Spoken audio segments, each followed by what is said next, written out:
want is right here. We gon' give them what they came for. We gon' take it up from last year. Shoot on my shot, boy, I'm long range. Me and the team on the same thing. Stayed down, never switched up. Only thing changed was the game. I'm in the zone now. Nothing can change what we on now. When I pull up, know it's going down. Foot on the gas, ain't no slowing down. Aiming for greatness, no settling. Kick down the doors, they won't let me in. Taking no L's, yeah, I gotta win. Watch me kick down the doors, they won't let me in. Who running the game now? Foot on the gas, can slow down. No, my team, we holding it down. We know we running it now. Watch the game change. Watch the game change.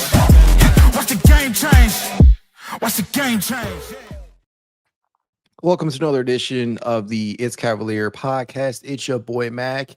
It's Halloween, right? Spooky season. There was some spooky shit going on out there for this Cavaliers team at certain points. And as we all know, this was the first cup game, not the way that you want to kick things off, but I'm going to try and put everything in the proper context for you guys, if not for myself, right? Try to rationalize a little bit, try and stay even keeled, even though the Cavaliers came up with an L. As you know by now, the Cavaliers took on the Toronto Raptors tonight and did not emerge victorious. I hate to say that. It stings, but there were some good things amid the bad. The first order of business, right? And I think this goes without saying, but I got to mention it anyways. 5 rotational players were out tonight. Darius, Garland, and Max Strus are already out, to begin the season. Darius looks like he's going to be coming back very, very soon. Max is going to be out for at least the next month, maybe month and a half. Sam Merrill's out. Donovan Mitchell and Jarrett Allen joined them as well. So that's half of your rotation. That is 5 of your 10 presumed playoff rotation.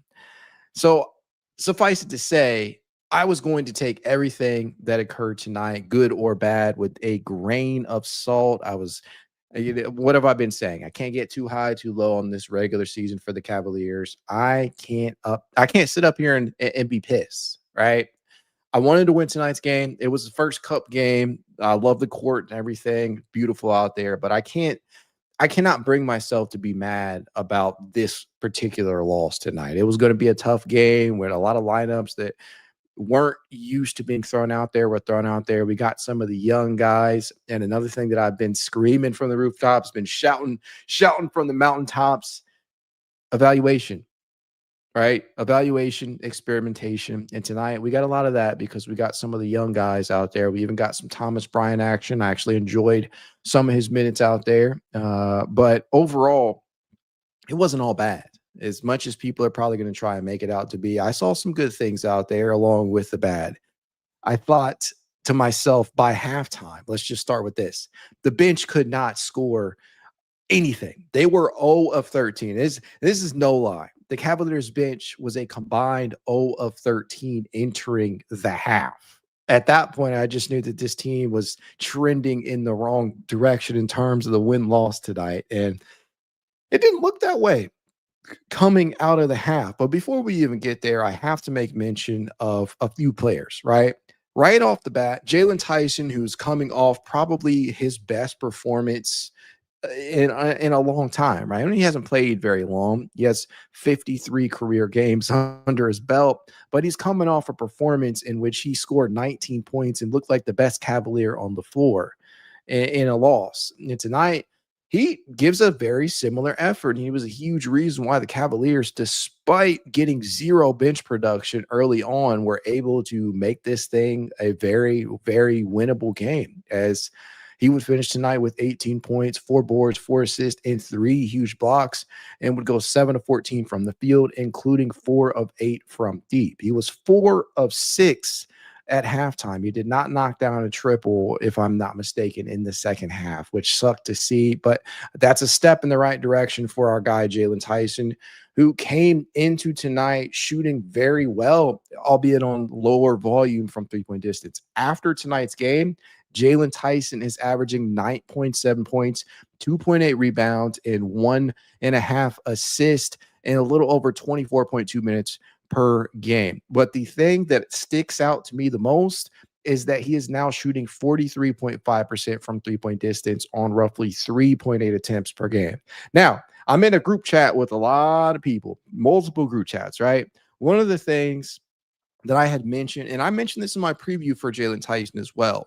I didn't think it was out of question for Jaylen Tyson to average 37, 38% from three-point range on 4 to 5 attempts per game. And right now, although the volume is not quite where I expected it to be, or want it to be rather, the three-point percentage is up there. The efficiency is climbing, and this is a guy who did not particularly shoot well during his rookie season, right? We're talking about a player who shot just 34.5% from deep on 1.2 attempts per contest in his rookie season, and he does look much improved. The confidence is definitely there. I like the willingness to take the shot, and a lot of people, right? A lot of people were expecting him to take on a bigger role this year, and I count myself among those. And a lot of people are also saying that, if he could provide some type of consistency in terms of hitting that outside shot, that he would basically be a shoe-in for the Cavaliers rotation this year. And I think that's what we are seeing from Jaylen Tyson, who is making the most of his opportunities through 6 games, right? And we do have to put that into perspective. It is just a 6-game sample size, but he's almost averaging double figures. And that's a good thing. That is part of the growing pains. It's part of letting these guys evaluate this young roster as part of this coaching staff getting good, solid looks when you have so many players missing, and young players like Jaylen Tyson stepping up makes some of these games that are at times unwatchable watchable. Tyson was a big part of that tonight. Another player who I thought stepped up in a big way tonight was DeAndre Hunter. Wasn't the only one, obviously, but I felt that DeAndre Hunter was going to be heavily needed in that starting unit. He would finish with 26 points, 6 boards, and was 8 of 18 from the field, including 4 of 12 from deep.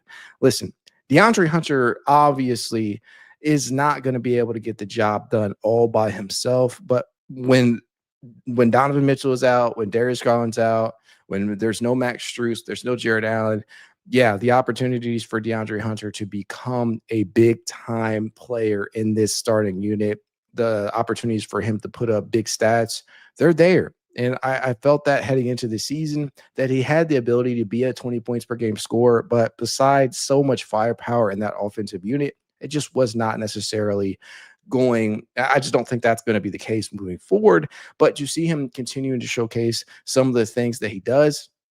It's nice, right?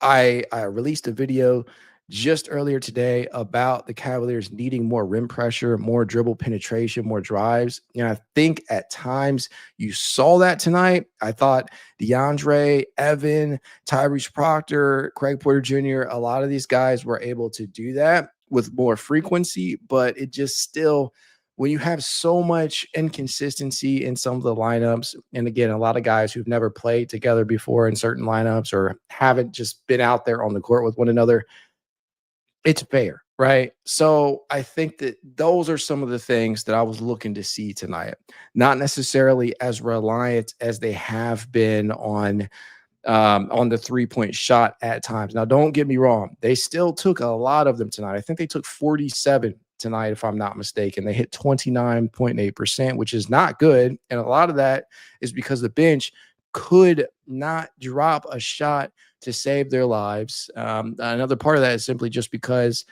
Dean Wade, 1 of 6 from three-point distance, couldn't get it done. Larry Nance Jr. off the bench, 0 of 4 from the three-point line, 0 of 6 from the field, couldn't get it done. Tyrese Proctor from beyond the arc couldn't get it done. Thomas Bryant, Lou Travers, whatever, what have you. A lot of players who struggled to shoot the ball tonight.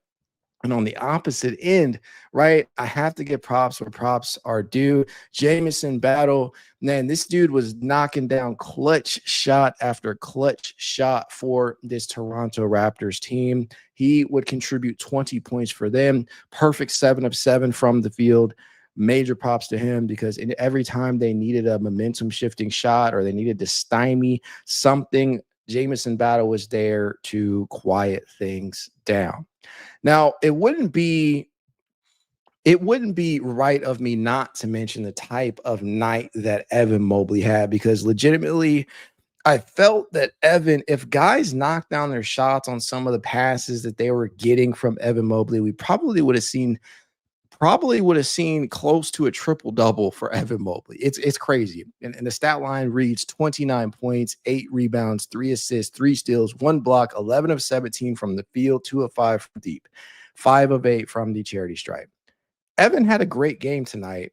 And if while it might feel wasted, I think some of the growing pains that we have been going through these first 6 games, it's been worth it. It's been worth it. And Evan, with no Jarrett Allen tonight, he started at the 5. I think that is a place where a lot of people ultimately think that he will wind up, and he started alongside Dean Wade at the 4. But I think Evan is still clearly, and I know that I'm going to get a lot of backlash to this. I know that a lot of people probably don't agree with me, but I still think that I prefer Evan Mobley starting at the 4 when the Cavaliers can help it. That's just where I'm at with him. But overall, I thought it was a solid performance from Evan. I thought that he really did his best to will the Cavaliers to victory at times. I thought that he really tried to get inside a lot of drives out there. I thought the defense that he was playing, he did about as good a job as he could protecting the paint. I thought that there was some things that could have gone better for him, but I definitely liked what I saw out of Evan overall tonight.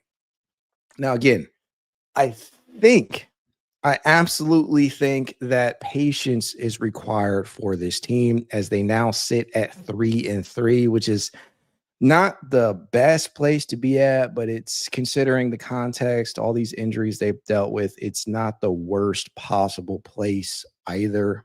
I'm just at a place where I'm expecting these losses to occur because of the context, because of who's out, and the process of trying to evaluate, trying to give Mobley's this additional room to grow, these additional touches, this additional usage.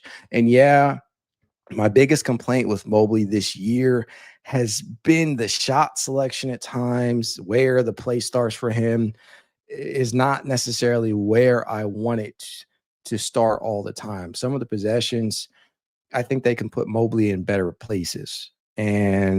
But the shot selection tonight, I thought it was on par. That was fine. And I don't really have any true complaints. If you want to complain about the rebounding, I guess, but I don't really complain about that much. I think patience is also really, really needed for Lonzo Ball.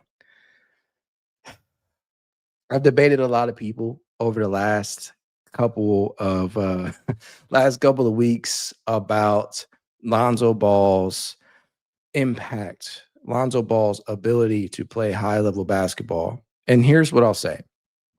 Yes, it's been a rough start for Lonzo Ball through his 5 appearances. He didn't play one game, obviously, because of the back-to-back. But Lonzo Ball, I thought tonight, legitimately, although the first half was not great, I thought he rounded things out very nicely in the second half. He is averaging 5.8 assists, 5.4 points, 4 rebounds in his 5 games this season. But I think the one thing that everybody's going to point to, obviously, is the field goal percentage and the 3-point percentage. He is shooting 27.3% from deep. He's shooting 30% overall from the field. Lonzo Ball is not a starter at this point in his career. He drew his first Cavalier start. But I saw some things out there that legitimately looked good.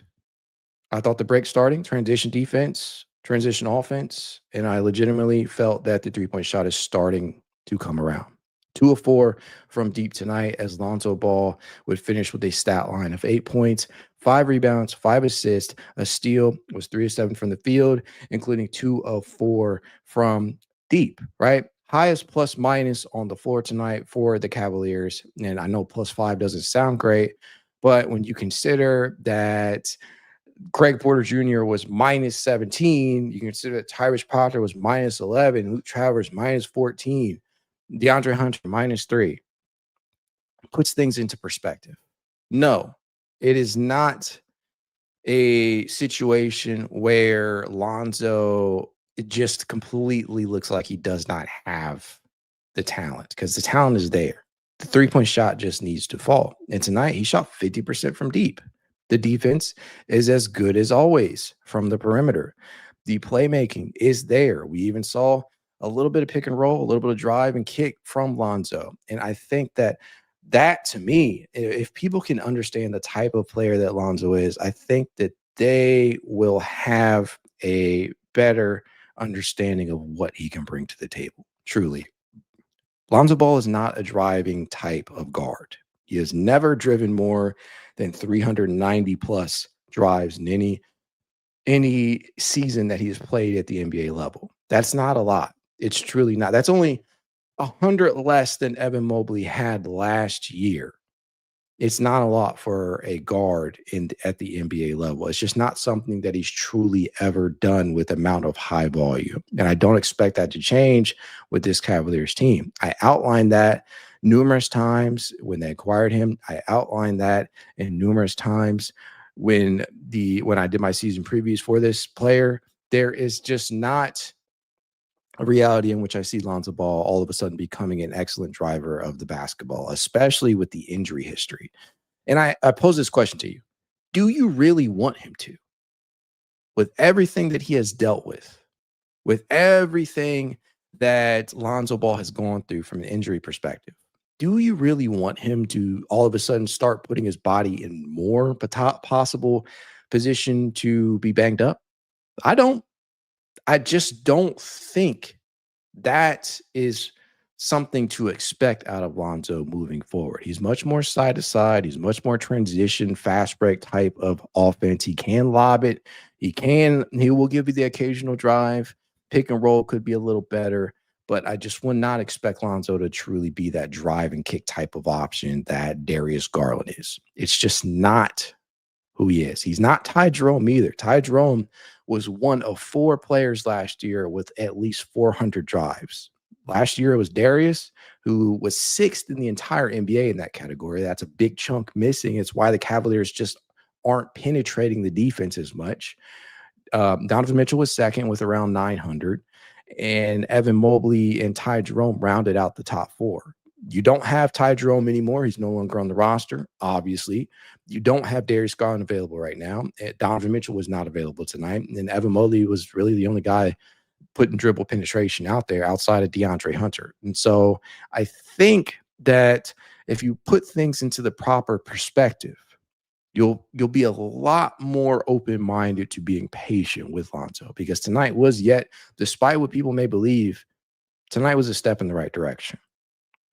And the worst thing that I am continuing to see is that it's 6 games in, and people want to make these blanket statements, these overgeneralizations, he's a shit player. He doesn't have it. He's washed. You can't do this. You can't do that.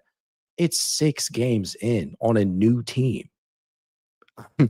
I mean, listen, right now, the goal for Lonzo, yes, it should be to get back to that efficiency from 3-point distance, even if it's only like 37, 38%. That is a goal. But the ultimate goal for Lonzo is to stay fucking healthy.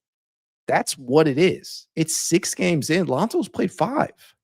Lonzo's actually, if you take away the shooting, Lonzo has actually performed very well. He has. And that's another reason why you have to have patience. The shot will come around. It did tonight, 2 of 4 from deep. I mean, I know it sounds like I'm going on a bit of a rant right now, but it's pissing me off, because I don't know why we always feel the need to make these generalizations, these overgeneralizations, not even 10 games into a season. Do you really know what a player is going to look like? Do you really know how a player is going to impact the game just 6 games in?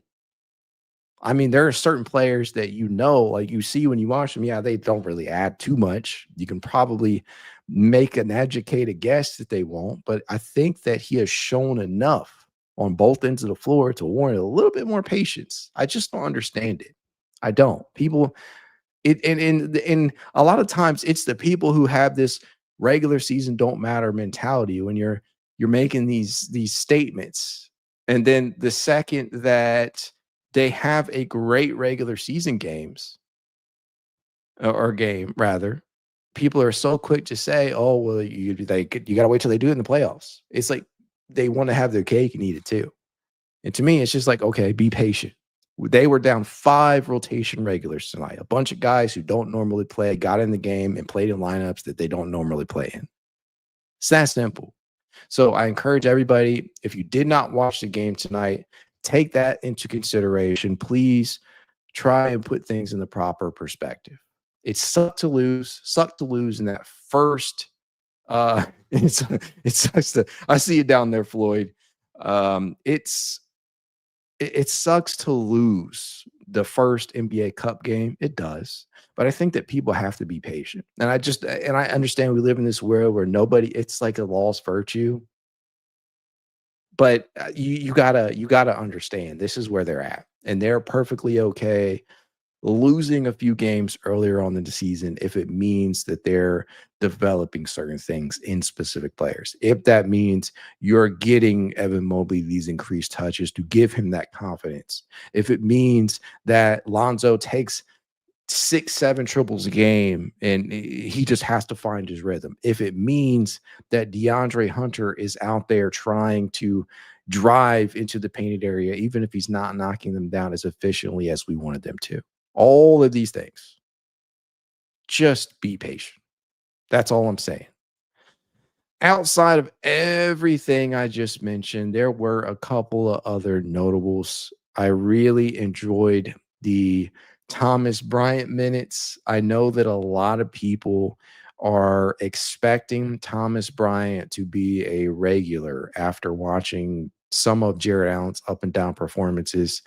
But just keep this in mind. It took the Cavaliers down 5 rotation players for Thomas to get in, to finally get a good amount of minutes that actually mattered. Because we have seen him play like 10 plus minutes in blowouts. I think against Detroit, he at least had that much. But I did thoroughly enjoy what he brought to the table, even if it was just 12 minutes tonight. He would score 4 points, grab 3 rebounds, 2 of them of the offensive variety, which is nice to see, right? Pulling down an offensive rebound, getting that extra possession, and then putting it back up. That was nice to see. I know he did not knock down the triple tonight, but I think that as time goes on, this is a player who is very much going to have a impact one way or another, whether or not he is actually going to play consistently. I think that they are going to have a matchup come the postseason where he is absolutely going to be needed. Whether you're playing against the New York Knicks and you're facing off against a Mitchell Robinson, or you're playing off against a Milwaukee Bucks and you need somebody to rough up Giannis a little bit, right? And I'm not advocating for that, obviously, but to have a switch up out there, somebody who can bring some of that physicality, somebody who's not afraid to get their hands dirty on the glass, especially of the offensive variety, and generate some of those offensive opportunities, that's a good thing. And I think when we acquired Thomas, it was so much more about playable depth come the postseason than it was about getting a rotation regular. And I think that's the proper perspective for that. And you're going to hear me say that word a lot tonight, perspective, because I think that people need to understand certain things. And with Larry, it's going to be up and down in terms of the minutes at times. Larry's my guy, but I do believe that there will be opportunities for TB to get in the game if Larry is struggling. But the question is, where, from a positional standpoint, is that going to occur? Because Larry Nance Jr. has actually played, if I'm not mistaken, heading into tonight, 92% of his minutes, believe it or not, at the 4, juxtaposed to 8% at center. He's actually played 1% at small forward too. Where do those minutes come from if you're TB? Because what you're seeing with Nance is that they're putting him in very specific lineups. He will play beside one of Jarrett Allen or Evan Mobley. When he's playing with Evan Mobley is the 5 and Nance is the 4. When he's playing with Jarrett Allen is the 5, obviously, and Nance is the 4. Now, there have been lineups where they go a little smaller and they have Nance at the 5, but that has not been as frequent as, honestly, and I got to be honest with you, it's not as frequent as I thought that it would have been, but I don't hate it because I think that he gives you so much versatility that you can afford to do that, right? His most possessions spin at the 5, or rather, the most used lineup with him at the 5 is a lineup of Donovan Mitchell, Lonzo Ball, Jaylen Tyson, Dean Wade, and Larry Nance Jr. at the 5. And that's just 5 possessions. He's only played 13 total possessions entering tonight at the 5. And so I think that if he struggles in certain games, yeah, they might try and work around TB's inability to play the 4, but I'm fairly confident that Kenny Atkinson and company will figure that out. Truly. I do think that people just have to be patient, and that's where I'm truly at this point in time. That is really my biggest takeaway in regards to the front court right now. It wasn't all pretty. As I mentioned, the bench was just absolutely atrocious tonight. The only reserve to actually knock down a it changed a little bit, right? Let me walk that back. It changed a little bit in the second half as Craig Porter Jr. would eventually knock down 2 shots in the second half. Tyrese had a nice play out there too, a nice sequence on the defensive end where he gets the steal and then runs down the court for a slam. That was nice to see. But you got Tyrese Proctor who knocked down 2, and then Thomas, right? So you got 6 collective field goals out of your reserves tonight. And I use that word lightly because the bench, as Freddie Black 13 says down here, it's a completely true statement, by the way. The bench started. Yeah, I mean, that's true, right? Lonzo, he's not a guy who is going to start many games. Jaylen Tyson is not truly a starter on this Cavaliers team, but he's played himself into an everyday rotation piece once these guys do get healthy. And Dean Wade, listen, I love Dean, but Dean is not a starter either. And yeah, I mean, you had at least 3 of your bench guys have to step into starting roles. And so most of the bench did start. Most of the bench rotation that you could see vying for minutes did get the start. Lonzo, Tyson, and Wade. That's really it. Luke Travers, my God.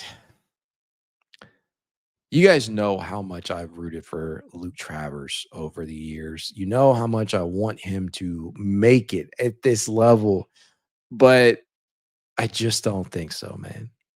And I want to leave room for him to prove me wrong, but he just doesn't have enough of a well-rounded NBA skill set to make up for the lack of athleticism. I think that he is a very good connective passer. There were some passers out there some passes out there. I'm like, man, this dude, he's always been a really smooth passer of the basketball. He is a pretty good rebounder from a positional standpoint when he does get the opportunities.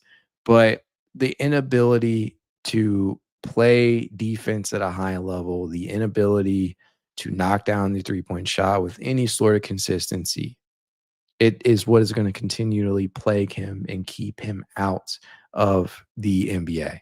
I hate to say that. And I mean, still early on in the season, as I said, can't overgeneralize things, can't make these big statements, but there are certain players where it's a little more evident than others. Lonzo, I can have all the patience in the world with Lonzo, considering the context of that injury history, considering the fact that he is doing a lot of these other things that have an impact on winning.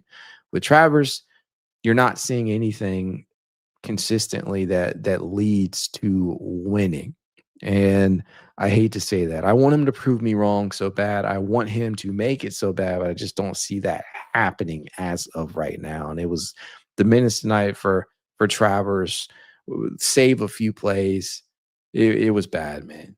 It was bad. It truly was. And so I hate to harp on it too much, but I just don't see it at the NBA level for Luke Travers. And I that's probably again where the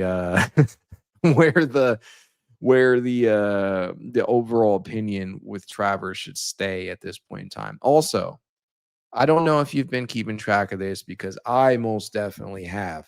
The Cavaliers continue to be absolute ass from the charity stripe. Oh my God. Get it together. I don't know what it is. I don't know what happened. But after tonight, the Cavaliers, and I feel like I've said this after every damn stream, the Cavaliers are shooting 73.5% from the free throw line. They're 125 of 170, and everybody has played their part in missing free throws, and it's pissing me off. It's just pissing me off. Tonight, they shot 65.2% from the free throw line on 23 attempts. I don't care what Kenny Atkinson and company have to do. You need to lock these motherfuckers in the gym until they can make 20, 30 free throws in a row each. I mean, maybe I'm being overcritical. You guys let me know, but this should just not be the case. It's been awful to start the year. And yes, I know that again, you're missing some of your best free throw shooters. You're getting a lot more you're getting a lot more attempts from guys like Mobley, who's not like the greatest free throw shooter. I know that you're getting something out. You're getting a lot of free throws out of Donovan. But listen, even Donovan, all of these guys, they're struggling from the charity stripe. I saw Donovan miss both free throws off of a foul. I mean, it's stuff like that. It's really, really beginning to be a problem at this point in time. I mean, it truly is. And you see how much these points being left off the board can affect and have a huge effect and impact on the outcomes of games. They left 8 points at the line today. Now, the final score for this game, it'll tell you everything that you need to know in regards to how impactful that can be. It was 112-101. I mean, that's 8 points you left off right there. You could have been extremely close to being, to bring this one close to overtime or something. I mean, it's been really bad to begin the season. It truly has. As of right now, the Cavaliers are 22nd. This is probably going to be even worse after NBA.com updates this, but they're 22nd out of 30 teams in free throw percentage right now. It's just bad. It's terrible. It stinks. I mean, I don't maybe I'm overreacting again because some of the best free throw shooters and Strus and Darius and Merrill, these guys are out, but it's got to be better. It truly does. Some of the offenders, it should not be offending the way that they are. It's been bad. I don't know. So you got to lock them in the gym. Make sure that becomes a priority moving forward for everybody on the roster, even the good ones. And hopefully that does not continue to be a lingering issue like the rebounding has been, like the effort has been, right? It's got to get better. It truly does. It has to get better. But I think that's fair to point out right now. That's where I'm at. So I think that's a great place to hop in the chat. It truly is. It truly is. D Jackson H1K says, I'm so disappointed, Mac. We didn't make a big run late in the fourth, and that Jameson battle dude was knocking down threes late in the fourth. Listen, he went 6 of 6 from deep, 7 of 7 from the field. He was just cooking the Cavaliers. You hate to see it. The Cavaliers have been pretty bad defending the three-point line to open the season. We saw how much that hurt them just last game against the Boston Celtics. That was a bad showing in terms of defending the three-point line. It's got to get better. Now, how the Cavaliers try and get that to be better, I don't know, because a lot of your best wing defenders were not out there. And I know that Sam Merrill is not viewed as a wing, but he's really good at that, truly, especially eluding screens, making sure that his navigation is on point, rotating. Sam is pretty damn good at defending the three-point line. I know that players like Max Strus also don't get love in that regard, but I genuinely believe that these are guys that will help. But overall, as a team, they've looked lost at times in terms of defending the three-point line. They overhelp, which leads to a lot of leak outs and the rebounding issues, generating these extra offensive possessions, kick outs out to the perimeter. They just can't rotate fast enough to some of these spot up guys, because it's not like there are movement shooters that are killing the Cavs, right? It's not like you got Steph Curry going around screens, or you have these guys who are just terrific off-screen shooters killing the Cavaliers. It's literally guys just spotting up, and that is what has been the bane of their existence in terms of that three-point shot. It's hurt, man. It has hurt. Now, as of right now, the Cavaliers are allowing opponents to shoot 38.1% from three-point distance. That is the fourth worst opponent three-point percentage in the league through 6 games. It's bad. It's become a real issue. They are allowing opponents to knock down a ton, and I mean a ton of triples out there, 15.2 per game. That is the 9th most in the NBA as of right now. It's got to be better. Got to rotate, got to be able to stop some of these offensive rebounds leading to some of these kickouts to some of these spot-up shooters out in the wings. That's really all I can say. Rude Lane says everybody play like Ben Simmons tonight. HJ17 Gaming says my Jaylen Tyson agenda is alive and well. Mobley played like Evan Mobley for the first time this season. I thought today was absolutely great given missing 5 key players tonight. That's what I'm talking about. Putting things into perspective. I love that. And I think that is going to make you more sane in losses like this, right? If we're 3-3 right now. If we have so much to say, so many over generalizations to make after every single loss, we're going to drive ourselves crazy. It's important to put things into perspective. Andrew says, what up, Mac? 5 out of the top 6 in the depth chart out. Can't say I'm all that surprised at the result. I'm absolutely not surprised at the result.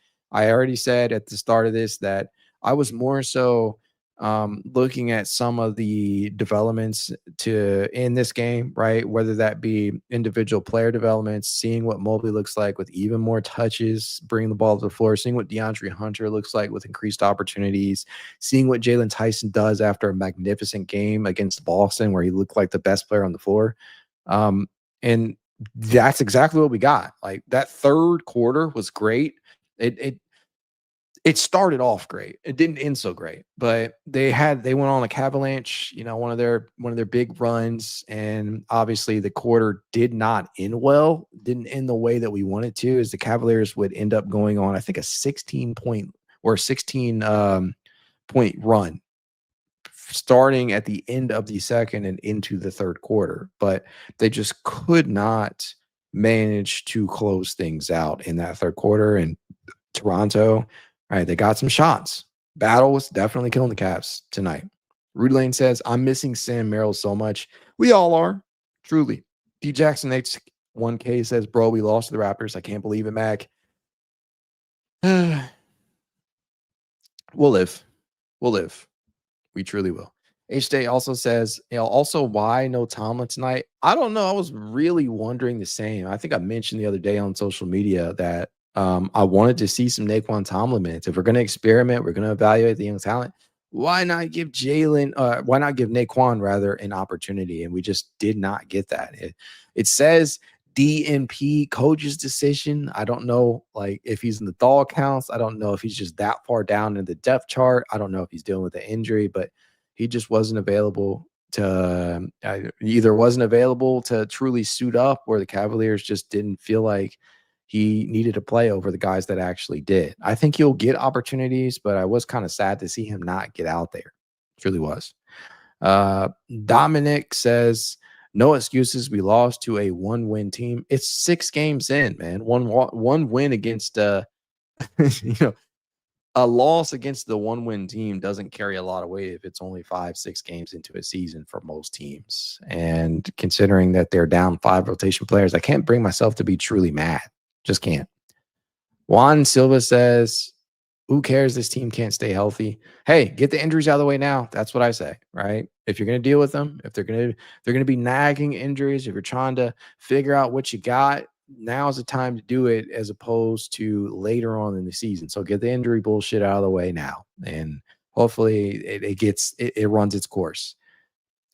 Stack 2 Lil Germ says, I like the lineup though. JT looking good. Yeah, JT had a great game. I really, really appreciated his contributions.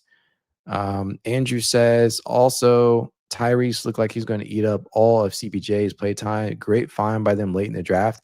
Honestly, I think it's just going to go back and forth because Craig has had some really solid games at points to open the season as well. And Tyrese has had his games where he's absolutely looked like a rookie, and that's to be expected.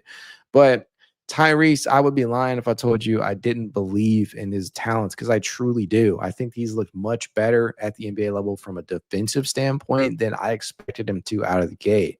There's some clear limitations there in terms of athleticism, but he's really given it his all on the defensive side of the ball. And I think we've already seen the self-creation in terms of the offense, the pull-up middies, the confidence to pull up trays out of transition. We've seen that from Tyrese. And I think as a rookie playing on a, what we all believe to be a championship contender at full strength, that's big. And this huge confidence booster for him to get these minutes, these meaningful minutes in games that probably would not be the case if everybody was healthy.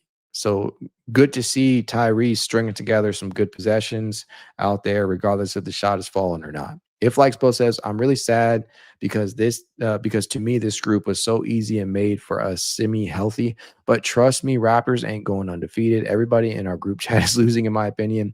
That can be positive at least.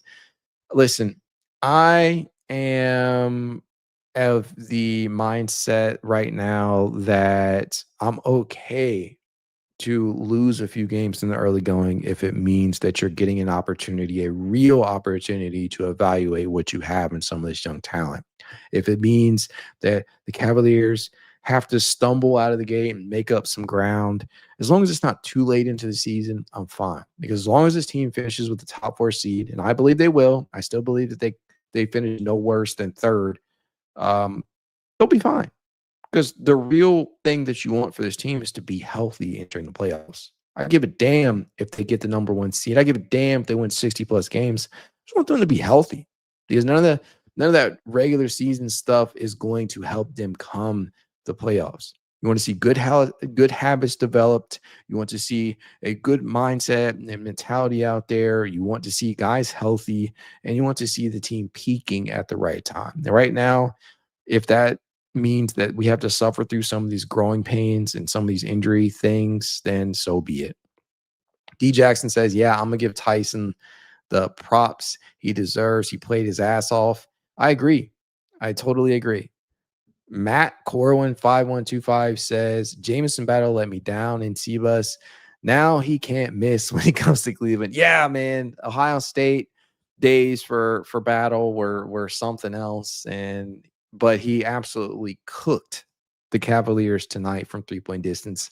I'll say it one last time, 6 of 6 from deep. That is some big time stuff. And they were some clutch ones too. As soon as the Cavaliers really tried to get back in this one, people were there to, Battle rather was there to cool things off, truly. And that hurts to say that, but you just got to tip your cap, right? You just got to show him the props that he deserves. And I can't be any more open and honest about that. Sometimes you just really got to be, you just got to give the opponent on the other sideline the praise and the props that they deserve. So good for them. Maybe next year, Cav says, have you been drinking tonight, Mac? I can't tell. So I'll say no. Actually, yes, my drink of choice most of the time, Stella.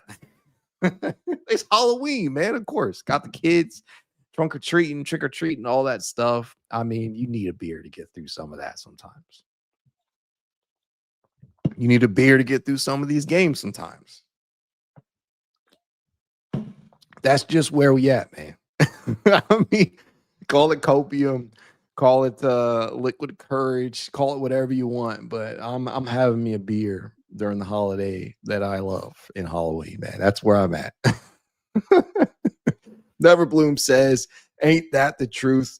HJ 17 Gaming says that injury report only having Strus on next week is going to bring a tear to my eye. I think we're all going to be shedding some tears. We truly will. Once we see the beautiful names of Darius, Garland, and Sam Merrill, Donovan Mitchell, and Jarrett Allen back out there, I think we're going to feel really good.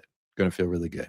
Chaz Erica says the Halloween background looks good. Yeah, I put a little extra effort into doing that. I had to. I think the first time that I've actually decided to do that for one of these holiday streams, but I think I'm going to make that a thing moving forward. But we'll see. D Jackson says, "What's going on with Mitchell? It's just a hamstring. I think. I think that's been a nagging injury for the last couple of games now, and I think they just wanted to play it safe. And I think that's the right move. Honestly, I think they felt that they had enough, even with missing 5 rotational players, to actually bring this one home, and they almost did. But this is the same mindset that I'm honestly going to have with everybody else throughout the season. Some guys more than others, but I want them to play it safe. And I know that people hate to lose. I hate to lose. I hate that shit. I hate losing more than I like winning. I'm just at a point right now where I would rather than be cautious, overly cautious, and play it safe with some of these guys, as we know that regardless of whether or not the guys are being load managed, minutes are being cut and tailored down to a small level, injuries can happen at the drop of a hat. They did in the postseason. You saw Darius re-aggravate the toe injury. You saw a fluke injury to DeAndre Hunter with a dislocated thumb. A lot of stuff. Sam Merrill, missing the final game against Indy. A lot of different things. A lot of different impact that was had on that injury report. And so I just want them to stay healthy. And if that means that the Cavaliers lose a couple of games as they try and play it safe, I'm okay with that. I truly am. But I think that's fair. I think that we just got to be patient. And I know that that is not a strong virtue, not people's strong suits these days, but it still remains true. It's an 82 game season. It is a marathon, not a sprint. And that holds true in more than one regard. Freddie Black says, "You are not being overly critical on the free throws. I can excuse everything else as health and growing pains of the season. The free throw thing is inexcusable." 100%, brother. That there's no reason why this team should be struggling the way that they are from the charity stripe, regardless of who is out. You got to give me at least 77%. Can we at least get there? Right. But no, they're 73.5% right now as a collective. They have missed this year. While math is not always great, and I had a drink or two, but I think they have missed so far this season 45 free throws in 6 games. How the fuck do you miss 45 free throws in 6 games? How does that even happen? I mean, really? How the fuck does that happen? 45 free throws in 6 games. You're missing that many? I don't know. I truly don't know. Cold Z's says, "Christmas background would be fire for show." Yeah, man. I'm going to cook something up. I'll probably have something for New Year's too, some of the other holidays, but I don't know. That's where we're at. And I'm trying to keep an open mind. I'm trying to make sure that I'm remaining patient for most of the things that we're seeing out there. Some of the things are inexcusable, though. And that's definitely one of them in regards to the free throws, rebounding, effort, all that stuff. It has to be better. Not necessarily as excusable as Lonzo taking a while to get his shot going. Not necessarily as excusable as Evan Mobley kind of struggling to figure things out at times with the shot selection. But we move. They're 3-3. It's not the end of the world. Sky's not falling. We just got to put things in the proper perspective. And that'll probably be the title for this episode once it's done streaming, once we're done recording here. But man, it sucks that we had to lose the way we did, but it ain't the end of the world. And I truly hope you guys aren't taking it to be that way. We're 6 games in. Please just tamper down some of the expectations in regards to the wins. You're going to go through the growing pains. You just want to see some of these good habits developed. And I think that we will be on the right track as soon as some of these guys come back. Darius is going to stabilize things greatly, especially in regards to the dribble penetration. I've mentioned this like 3,000 times on social media and in videos, but they're third. They entered today third, like 27th, right? Not in a good way. The third fewest drives in the NBA as a collective entering today. That can't happen. Won't continue to happen when Darius comes back. Won't continue to happen when Max comes back. And I think that they'll be okay in most of these regards. Some of them have to, in individual ways, step up more than others. So I'll say that. I don't think that's a good place to end tonight. As always, tell you guys, if you'd like to reach out to me, you know how you can. It's Cavalier_pod on Twitter, TikTok, Instagram, YouTube, and more. If you'd like to be added to the It's Cavalier Discord chat, you know what to do. Leave a rating, leave a review, send a screenshot of said review to It's Cavalier53@gmail.com, and I will send you said invite. If you want to support the pod in a small but helpful way, consider becoming a member over on Patreon. You can do so on YouTube for as little as $1 a month. I hope you guys had a good Halloween night. I hope you had some fun parties that you went to, cool costumes, whatnot. Post some of those in the stream or, over on the It's Cavalier channel. I'd love to see how the Halloween night turned out for you guys. But as always, go Cavs.